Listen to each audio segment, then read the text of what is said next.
ஃபேமிலியில வந்து ஒரு பூஜா ஃபங்ஷன் நடந்துகிட்டு இருக்கு அப்படின்றனால, ஒரு 18 வயசு பொண்ணு தன்னோட பீரியட்ஸ வந்து தள்ளி வைக்கணும், அத டிலே பண்ணணும் அப்படின்றதுக்காக 3 டேஸா வந்து செல்ஃப் மெடிகேட்டடா ஒரு டேப்லெட் கன்சியூம் பண்ணியிருக்காங்க. அதனால கடைசில பாவம் இறந்தே போயிட்டாங்க.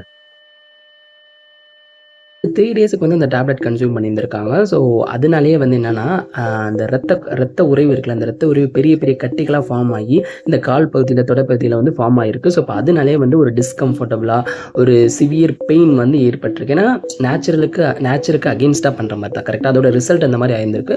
ஸோ, உடனே வந்து செக்கப் பண்ணியிருக்காங்க. செக்கப் போம்போது வந்து டாக்டர் வந்து அதோட சீரியஸ்னஸ பார்த்துட்டாரு. ஸோ, அப்ப அதனால பேரண்ட்ஸ்க்கு வார்ன் பண்றாங்க. பட் பேரண்ட்ஸ் அதாவது எஸ்பெஷலி அவங்க அம்மா வந்து அத கேட்டுக்காம, இல்ல இன்னும் ஃபங்ஷன் முடியல. அதனால நாளைக்கு நாங்க அட்மிட் பண்ணிக்கிறோம் அப்படின்ற மாரி சொல்லியிருந்திருக்காங்க. ஸோ, அதோட சீரியஸ்னஸ் வந்து எப்படி வெளிப்படுறதுன்னு பாருங்க. அது அன்னைக்கு நைட்டு அதாவது அடுத்த நாள் காலையில 2 ஏஎம்க்கு கரெக்ட்டா 2 ஏஎம்க்கு வந்து அந்த பொண்ணுக்கு வந்து மூச்சு விட முடியாம ஆயிருந்திருக்கு. ஸோ, உடனே எமர்ஜென்சி வார்டு கொண்டு போறாங்க.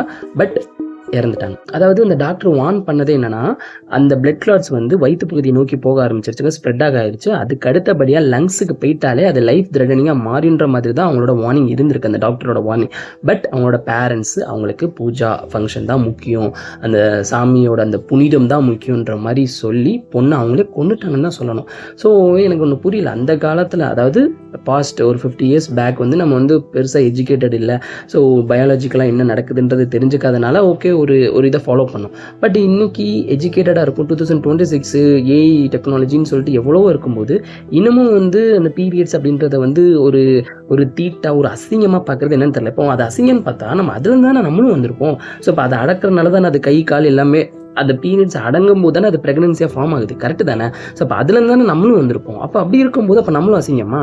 அப்படி இல்லைல்ல. அப்ப எதுக்கு வந்து இன்னமும் அத வந்து ஒரு ஒரு எனக்கு புரிதல் அதோட புரிதல் அவங்க எப்படி புரிஞ்சிருக்காங்கன்றத என்னால புரிஞ்சுக்க முடியல. ஏன் இப்படி பண்றாங்க அப்படின்னு சொல்லிட்டு. ஓகே, அது வந்து ஒரு ஒரு one kind of health issue கான்செப்ட்ல. அவ்வளவுதான். ஹெல்த் இஷ்யூன்னு கூட சொல்ல முடியாது. அது ஒரு ஒரு பயாலஜிக்கலா ஒரு ஹார்மோன் சேஞ்ச்னால நடக்குது. அவ்வளவுதான். அத வந்து இவ்வளோ இதா கொண்டு போய் ஒரு உயிரே போற அளவுக்கு வந்திருக்கு.